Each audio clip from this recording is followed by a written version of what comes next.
place where they told you what to chase, told you how to run the race. Every move was on the page, but I didn't like their way. Had to fight and misbehave, had to find a way to change, had to leave to find my way. Caught up in a daydream, I beat my mind up there almost daily. It's how I pass time, no opinions safely. It's how I understand what I want in this place, see. Cause everybody wanna tell you bad things, what could go wrong, what fame brings. But success is a finicky thing, and if you ain't sure, no, it'll never be. I don't wanna let myself down, myself down.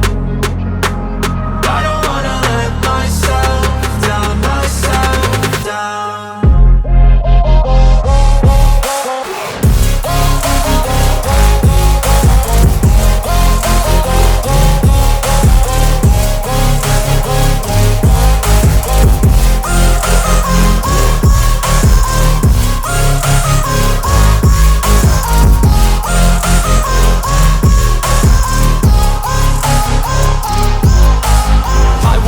Run away, I don't have to plan it. I can go, change my fate, you won't understand it. All alone, that's okay, people I can't stand them. They don't want me to change, keep me where I'm standing.